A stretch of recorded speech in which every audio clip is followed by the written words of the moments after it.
Hello everyone, can you hear me okay? Awesome. It is so great to be here with everyone today. My name is Daria Faravar. I am one of our ADA Disability Equity Specialists. I'm here, of course, with our amazing Executive Braddock and also my counterpart, Nate Olson, doing this work together. Very, very grateful for this proclamation from the Executive's Office, and I'm going to go ahead and read for us. Whereas, on July 26, 1990, the Americans with Disabilities Act was signed into law, a landmark moment which established civil rights for people with disabilities and required basic accessibility throughout society. And whereas, the disability rights movement was born of urgent necessity and courage, and led by activists who took personal risk to demand change, including the 1990 Capitol Crawl, where dozens ascended the U.S. Capitol steps without mobility aids, illustrating the concept of nothing about us without us. A call to center people with disabilities in every decision that affects their lives. And whereas people with visible, invisible, intellectual, sensory, psychiatric, developmental, and chronic health disabilities live at the intersection of multiple identities, including race, gender, income, sexual orientation, and immigration status. Their experiences are shaped not only by these identities, but by how society chooses to include or exclude them. And whereas King County recognizes that the Americans with Disabilities Act benefits more than individuals who are born with a disability, have a temporary disability, or who gain one through a life event, but also those who are aging, pregnant, deaf, experiencing substance use disorder, and pursuing recovery. And whereas Disability Pride Month celebrates the resilience activism of disabled people while reaffirming King County's promise to eliminate barriers, expand opportunity, and build communities in which all people can thrive with dignity. Now, therefore, I, Shannon Braddock, the Executive of King County, do hereby proclaim July 26, 2025 to be Disability Pride Day.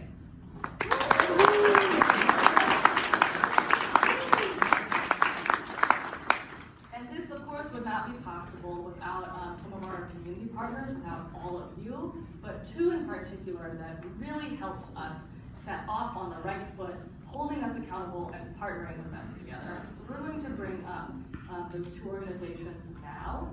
We'll start with the ARC of King County and Eric Mathis.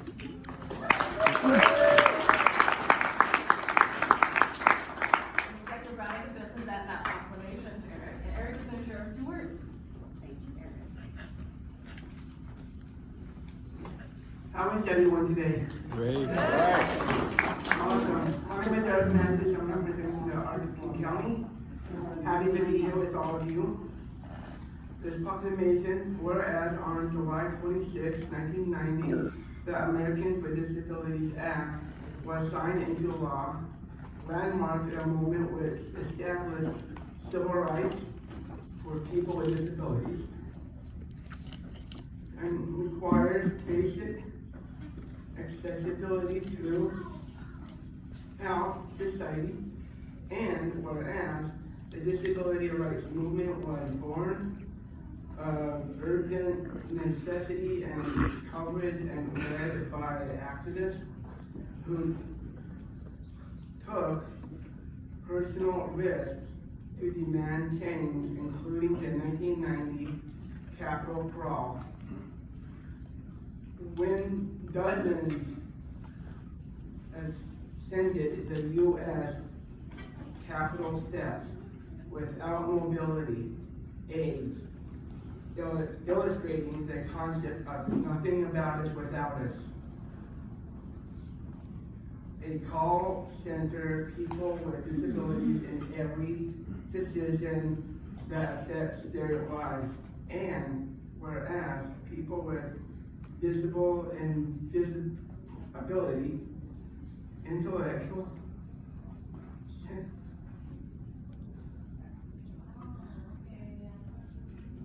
I'm going to stop there and continue with this other thing, which is also about the ADA, which is awesome. So we know the proclamation made.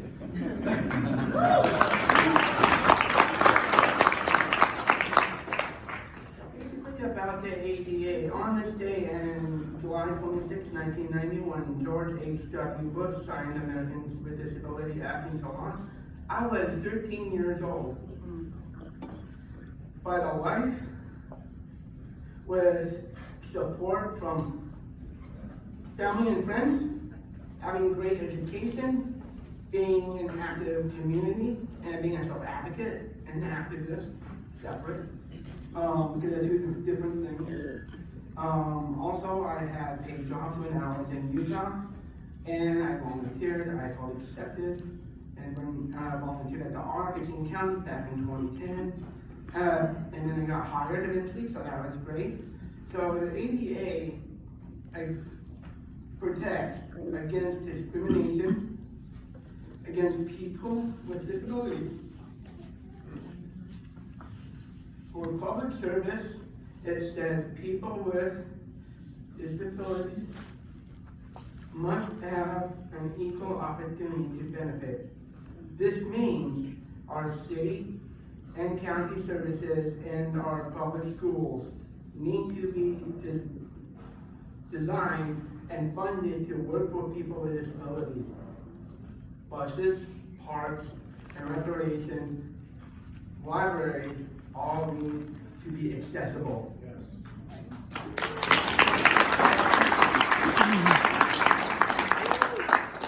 It also means people don't have to live in institutions to get services.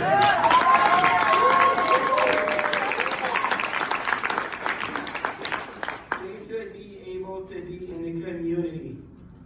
The ADA helps make things like supported employment possible to ensure people with disabilities could get and keep jobs. Thank you.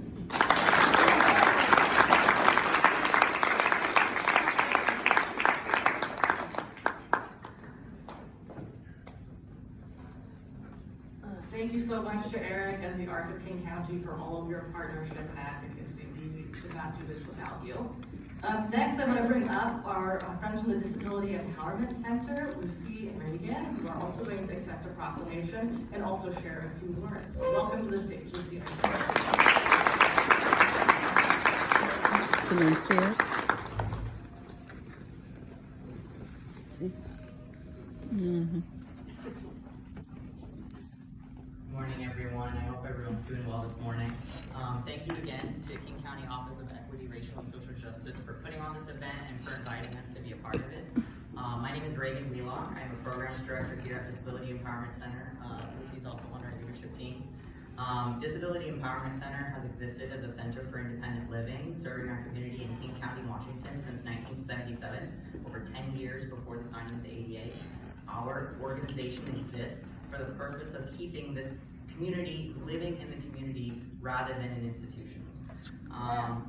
So we have existed for almost 50 years now, and for 50 years we have been fighting for the idea, the belief that we have that disability rights are in fact civil rights.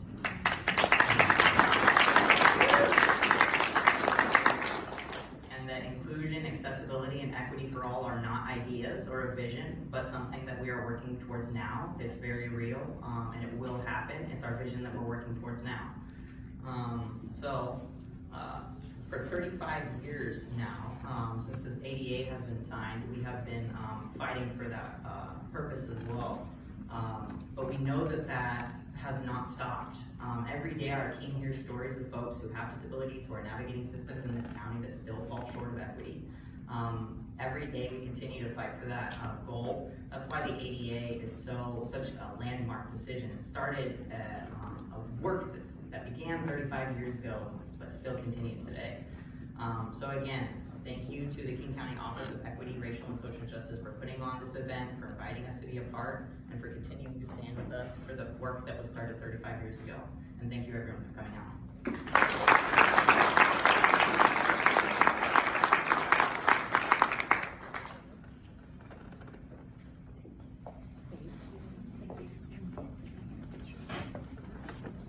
All right, I want to thank all of our speakers today. Thank you so much.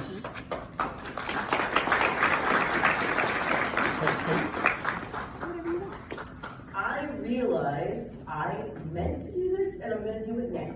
I want to thank King County Elections for joining us today. They are in the back corner. They have voter registration forms here today. We have elections going on all the time. We do have an election going on right now. Elections and voting, it's not partisan. It's part of being part of our community. Having the right to vote is a precious thing. So regardless of who you vote for, that doesn't matter. It's just that you do vote and that you take care of this very precious gift that we have right now to do it. So a big thank you to King County Elections for coming out and supporting this event.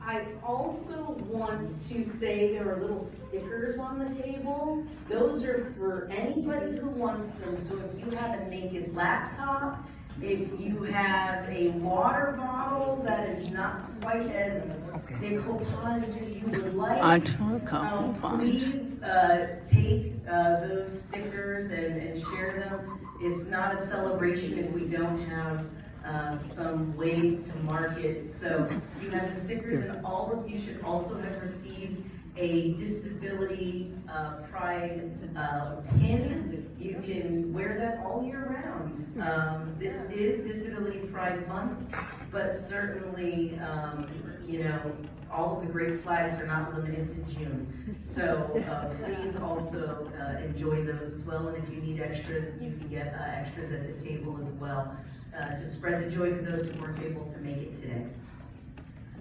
I want to also just personally give a thank you to the rest of the OERSJ team, the Office of Equity and Racial and Social Justice. You see them around the room with the yellow name tags, but I just want to say that a lot of what we are doing at the county is not possible without this great team that shows up every single day to do this amazing work. And the one thing I will say is, I have been given the most remarkable privilege to be able to lead what an amazing team. And so thank you to all of you who woke up early on a Saturday to get here to create this space for us. So to my amazing team, thank you so much.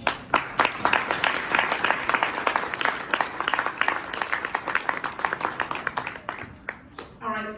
This concludes our formal program, but it is so rare that we get to be in space with each other. I hope you will stay just a little bit to continue. Again, I'm certain during the program you created a little more room for just another bite or two. Oh, yeah. So please Oh, yeah. help yourselves. I hope you had an opportunity to connect with some friends who you haven't seen in a while. And before you leave, make sure you meet at least one new one that you didn't know before, but that you will have an opportunity to connect with and meet today. Thank you so much. We have a playlist that has been curated for us by our friends in the disability community, so we're going to go ahead and play that, but enjoy more food, enjoy more beverages, and please enjoy the company. It is an honor to have been with you today. Thank you so much.